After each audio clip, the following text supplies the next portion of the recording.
BBC bosses are poised to launch Sounds Like Friday Night next month. Programme will be fronted by a different musician alongside regular hosts Be Catherine Rushton, media and technology editor for the Daily Mail, published 1856 EDT, 22 September 2017, updated 1856 EDT, 22 September 2017. A new live pop show is set to hit our TV screens each week, more than a decade after the axing of Top of the Pops prompted a national outcry. BBC bosses are poised to launch Sounds Like Friday Night next month, featuring a mix of up-and-coming acts and established stars. Each program will be fronted by a different musician alongside regular hosts Radio 1 DJ Greg James and BBC One's Tros Dotty. BBC bosses are poised to launch Sounds Like Friday Night next month, featuring a mix of up-and-coming acts and established stars.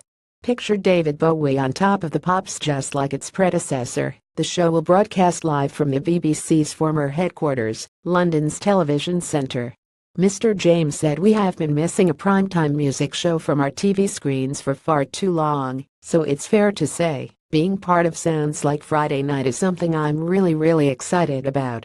One thing that's fantastic is being able to provide new and emerging acts a home alongside the megastars, introducing them to a new audience. Also having the opportunity to interview and have a laugh with some of the biggest stars in the world is completely brilliant.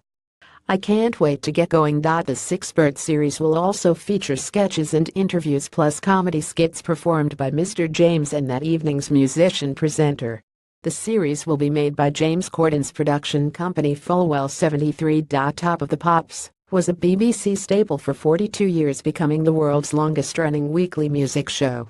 Top of the Pops was a BBC staple for 42 years, becoming the world's longest-running weekly music show.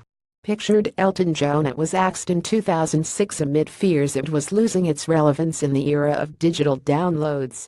But it had also been shifted around the schedules from its regular Thursday night slot on BBC One to Friday evenings in the late 1990s.